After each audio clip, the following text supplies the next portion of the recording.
Coming up next on Arizona Horizon, growing concern over the water and energy used by data centers. Also tonight, details on a court ruling on how the state funds Arizona school facilities, and details on what will be the state's first Holocaust education center.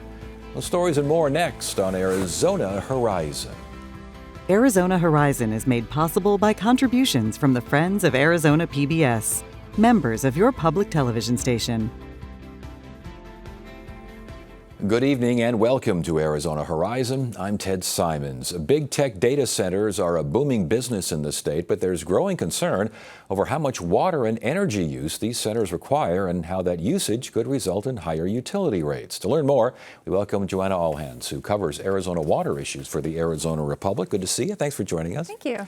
Okay, what is a data center? Let's start with that. It's a giant box, basically. It's a place where a lot of servers, computers are held that basically are doing all of the processing power for everything that's in the cloud. Anything that we put up, all of our pictures of cats, all of our Zoom meetings that we have, and then of course all of the AI and all of that stuff has to be powered by giant computers, and a lot of them are clustered in these data centers. And I would imagine because of AI, this is a booming business, not just in Arizona, but around the country. Yes, and there's a lot of people who are actually talking about, is there a bust? Is this something that we've overthought and that we're planning too much? Or is this really the thing? Is this the infrastructure that we absolutely have to have for the next wave of the future? Yeah, and Arizona, I'm getting this, 150 centers are either operating or planned just in Arizona? It's a lot, isn't it? Yes, it is.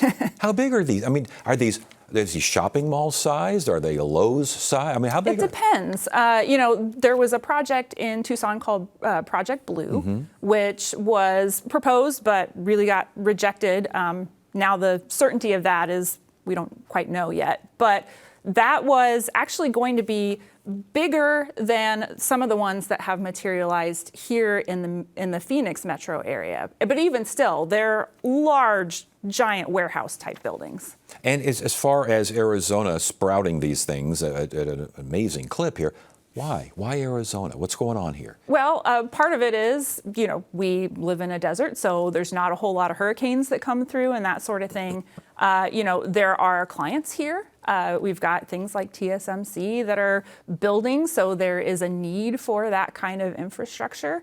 But also, really, it's just we've also got a lot of land and a lot of power and believe it or not, water that can go for them. So. I would imagine existing fiber, like fiber infrastructure, all this kind of business, that has to play a part, doesn't it?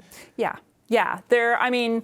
You can't not have that to be able to connect because it's got to go to the cloud, right? It's all part of this digital infrastructure that has to exist. So at the bottom line is, it's cheaper to run here. I don't know about that. You don't think so, huh? I don't know. Would it have to be? They wouldn't come here if it wasn't all that cheap, right? Obviously, we fill a need, right? We are not the top state in terms of data centers. Actually, places like Virginia have a gajillion data centers. So it's not just that it's Arizona that is attracting these, but we are in the higher echelon of states. So what are the energy demands of these things? It's a lot because it's a big infrastructure that it generates a lot of heat, first of all. And so you've got to figure out how to get rid of that. You don't want these computers to overload and shut down and that sort of thing. And so actually, it's a lot of energy, but nationwide, it's about 4% of the electricity that we use on data centers goes to them. So, it's not all of it that goes to them, but it's definitely a good amount. But I saw that APS and SRP are saying that energy demand nearly triples if every single one of these 150 that we mentioned that were planned and proposed go online. That's a lot of demand. It could be, yeah. And that really speaks to the need for planning and infrastructure and making sure that these places are paying their way. Yeah, and we're talking about energy. Let's talk about water. That's up your alley here. That's more up my alley. Yeah, how much water do these things to cool them down? Right. Well, it's hard to know, especially for each facility, because they're not necessarily reporting this. But at least the estimates are that this year, about 3,000 acre feet goes to data centers. And so that's about enough water for 10,000 homes. It's not insignificant, but if you look at it on a percentage basis, it's less than 1% of the water that everyone uses. It's actually, in the grand scheme of things, not a ton of water, but it's not insignificant either. Yeah, and this is Arizona, so Sure. all water is significant in Arizona. You mentioned Project Blue down in Tucson. City Council says get it out of here. Why? What was that all about? Well, people were mostly concerned.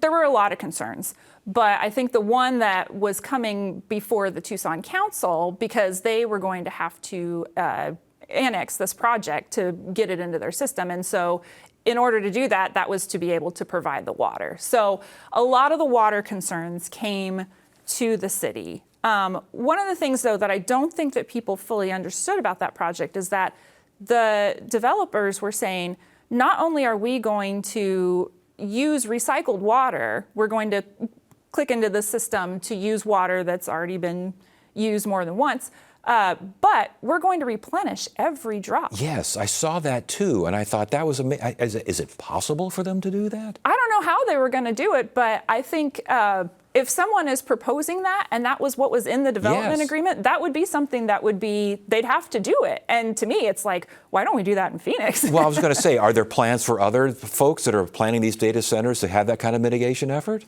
No, there's really not been the kind of push to say, like, okay, if you're going to use a drop of water, replenish the drop of water. They did that in Phoenix and were rebuffed. And so I think that makes it really hard to be able to do that here in Phoenix. Is there a moving dynamic, a moving equation going on here because of Colorado River water concerns, just the drought in general, climate change in particular, the whole 9 yards here? Is there concern that, yes, these are great, these are wonderful, good jobs, et cetera, but we don't know how much water we're going to have? That's definitely the fear that's driving a lot. And I think, when you have things that are replenishing water and that sort of thing, that's where we need to get to. Yes. But ultimately, the decision here is one of priorities. What are the things that we feel are the most important? Because we're going to have a pot, and whether it's growing or shrinking, it's pretty much shrinking. That pot, we only have so much water in it. We're going to have to decide what goes to that and how do those priorities meet for what we want to do as a state. And that brings up something else. As you were speaking, I just thought of this because you've covered Colorado River water and this situation that we got to find something by the end of 2026. And the federal government, we've done so many stories on this. But does the fact that we are such a leading state for such a water-intensive operation and industry, does that impact the talks around the new water compact? It could. I think right now, especially with everything on the Colorado River, we just don't know. We don't know where it's going. We don't have a lot of the, even just basic details of what that's going to entail and how deep are the cuts. We know we're going to have deep cuts and they're going to be painful, but how deep are they going to go? We don't know. So certainly our perception, how we are viewed among the Colorado River Basin states, is going to play into that. Absolutely. But how deep and how much, it's hard to know. And last question here. We've been talking about these things and the economic. What is the economic? How do they make money? How are they good for Arizona? The data centers? Yes. Well, I think, the way that they're described to me, at least, is that, this is infrastructure. Think of it like a freeway or, a water treatment plant or something like that. This is the infrastructure that is needed to make sure that we're all online because that's where everything is moving. And that's how it often gets talked about. There are, some property tax and sales tax benefits. There's been studies that are done of that kind of thing. Is it a huge amount of money? It's not insignificant. It's kind of like water use. It's not insignificant, but it's also not like amazing either. So it really kind of comes down to, is this infrastructure and how do we then make sure that we have that for the future? Interesting. Very good stuff. Joanna Allhands, Arizona Republic, talking about data centers. Good to have you here. Thank you. Justice never sleeps. I don't think this was an accident. Precisely. We're good. And all of this is being done in secret. A project of secret keeping. There's a connection here. We'll find out what it is. Is it murder? We need to start investigating. You could start there. We have a match. Time is, as they say, of the essence.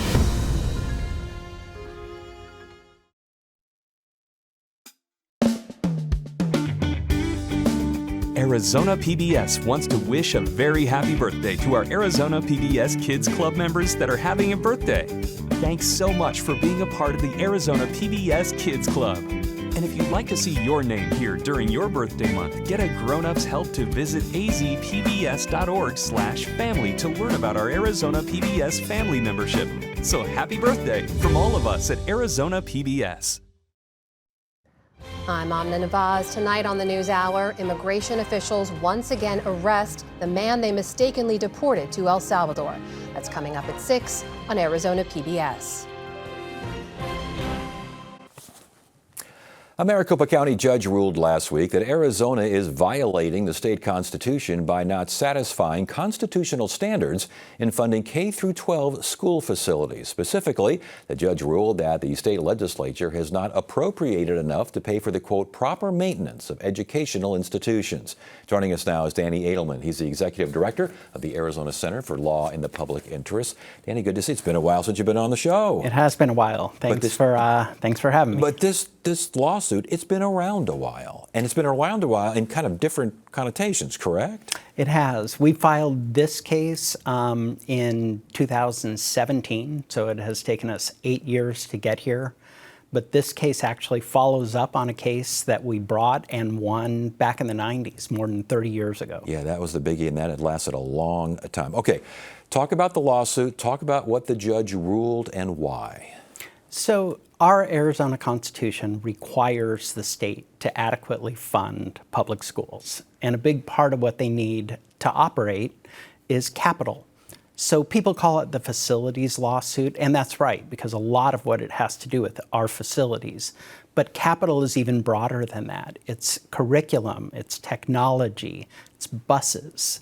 It's all those things. And the state was just completely failing to fund those needs.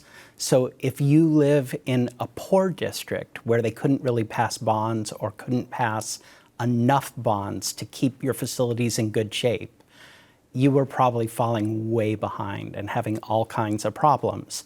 If you were in a wealthy district with voters that would pass bonds, your schools might be in pretty good shape.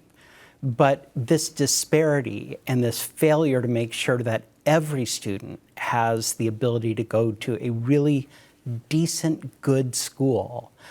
That's what our Constitution requires, and that's what they weren't doing. Yeah, the judge ruled that the system is unconstitutional. It has to provide a general and uniform school system.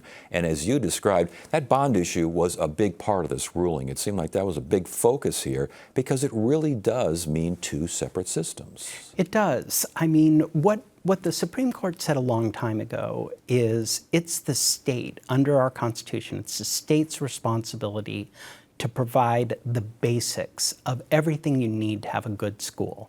Part of that is basic stuff, air conditioning, roofs that don't leak on kids, safe buses, those kinds of things.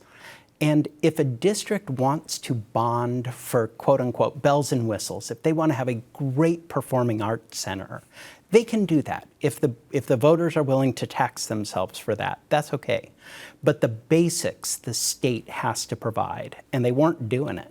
And again, the judge, Arizona not paying for, the quota here is proper facility maintenance. What is deemed proper? What you just described, just the basics? So it's the basics of what you need for a good school, a school that lets kids learn, a good environment for learning. So what the state has to do under the Constitution is come up with, well, what does that mean? It certainly means like weather tight and good air conditioning. It means those things, and it means other things. What kind of technology? What kind of curriculum? Those are all the things that are the basics. And then establishing those things is one part, and then providing funding so that all Arizona schools can meet those. That's the second part. And the third part is the system itself can't create disparity. And our system failed all of those parts. I was going to back to the second part, that Arizona also has to pay for the, quote, development and improvement of these school facilities in general. Development and improvement means what? Just show me you're doing something? Well, I mean, so the Supreme Court came up with a test, right? So in the first case, the question was, is this a state responsibility? Yes. So then the legislature kind of nibbled around the edges, didn't fix the problem. This is back in the 90s. We sued again. Then the Supreme Court said, no, here's what you have to do. For this to be meaningful, here's what you have to do. You have to set standards, and then you have to make sure there's enough funding. And you can't have a system that causes disparity. And so those are the tests. That is what the judge applied and considered a mountain of evidence from districts all over the state. And it's horrible. I mean, if you look at some of the things, water systems where the water in a school was so toxic that not only could the kids not drink it, they couldn't wash their hands in it. They had to boil water, put it in coolers outside the bathrooms so that the kids could wash their hands.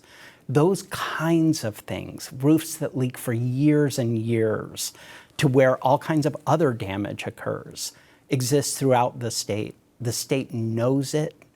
There's hundreds of millions of dollars right now in deficiencies the state knows about, and they just have to tell schools, the agency that's in charge of this, well, we just don't have the money to fix it. What has been the state's argument? I mean, what is the state saying in response to this and competition and contention with this? Well, part of it is, I think there's just this, you can't tell us what to do courts thing that's going on. Not really a good legal defense. And then there's more, like they're trying to blame the school districts. And they're saying, well, you could have spent your money on something else. You didn't have to pay your teacher that much. You could have paid your teacher something less, and then you could have fixed your own roof. None of those arguments are persuasive, and that's what the judge ruled. So bottom line here, how big a deal is this ruling? Oh, this is a huge deal. This was an enormous case. We had something like 80 different witnesses appeared either in trial or by deposition, and hundreds of thousands of pages of exhibits. And the amount that the state has taken away from schools is somewhere in the $6 to $7 billion range, just in capital funding, and just since they fixed the system the first time and then started dismantling it. It's a big deal. Oh, so it's a big deal. What realistically changes? I know that I think the legislative leaders have already told, I think ABC 15 or some other media outlets here, they're going to go ahead and challenge this. They're going to appeal. If they lose the appeal, let's just go that far. What realistically changes?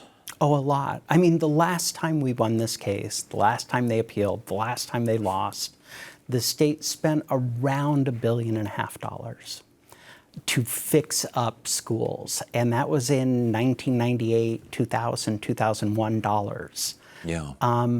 The state knows there are these hundreds of millions of dollars of problems. So, yeah, they've said they're going to appeal and they have that right. What they should do is they should read this opinion. Do they really want, like a lot of these legislators are from rural areas, do they really want their kids to be exposed to that? We should work together, the governor, the legislature, us, and come up with a system that fixes this. They know how to fix it. They fixed it before. They can do it again, and that's what we ought to do. Danny Edelman, Arizona Center for Law in the Public Interest. Good conversation. Good to see you again. Good to see you. Thank you.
Earlier this summer, officials broke ground on what will be Arizona's first Holocaust Education Center. The center looks to teach and educate the community about the Holocaust through interactive exhibits and personal stories. Tali Dippold is the executive director of the Hilton Family Holocaust Education Center. Tali, welcome to Arizona Horizon. Good to have you here. Thank you so much for having me. You betcha. Okay, so ground is broken, correct? Ground is broken. We're very excited. In June, we officially broke ground. And now we're in the process of the building that exists there coming down, not the historic building that's there. So the synagogue that was the first synagogue in Arizona is still remaining there.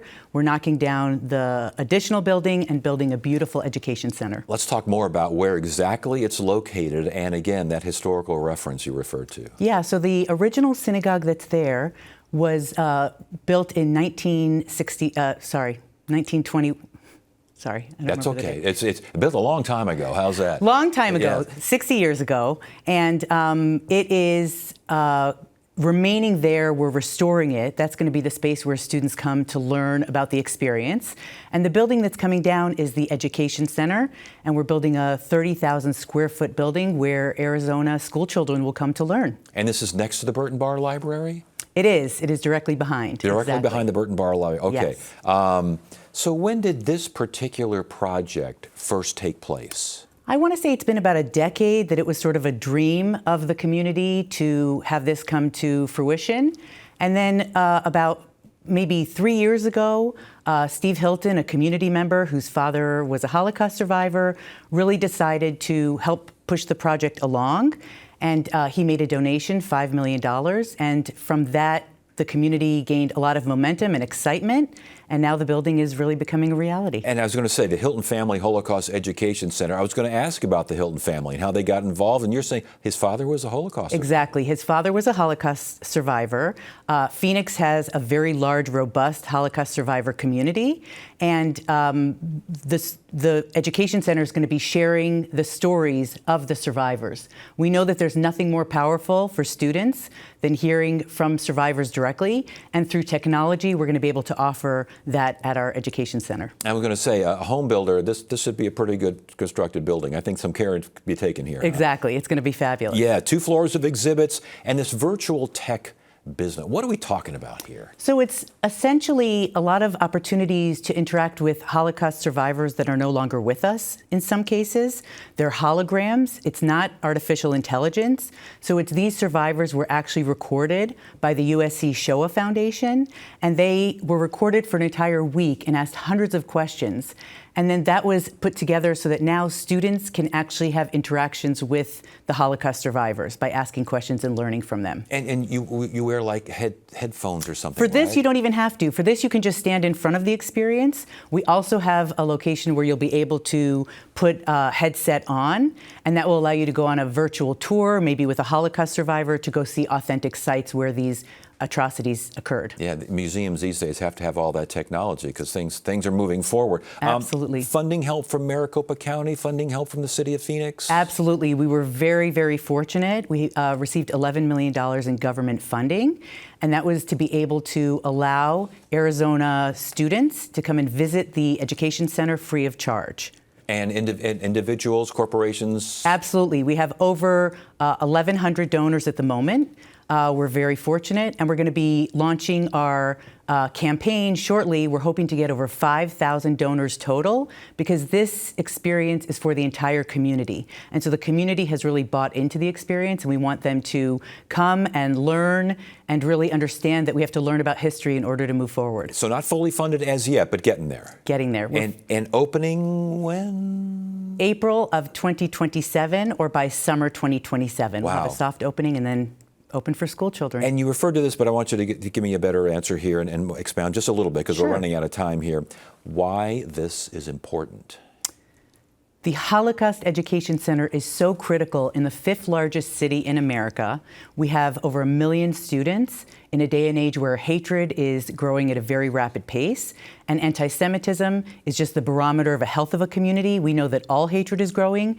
We believe that education is the antidote to this hate, and that we need to educate students about the past in order to create a better future for all of us. And again, this is in collaboration with the Arizona Jewish Historical Society. Exactly. So everything is set and all systems are go, huh? All systems are a go. We're putting together the curriculum, we're reaching out to school systems, and we're thrilled to welcome our first students in 2027. All right, Tali Dippold again, Hilton Family Holocaust Education Center. Good stuff. Thanks for sharing. We appreciate it. Thank you. And that is it for now. I'm Ted Simons. Thank you so much for joining us. You have a great evening.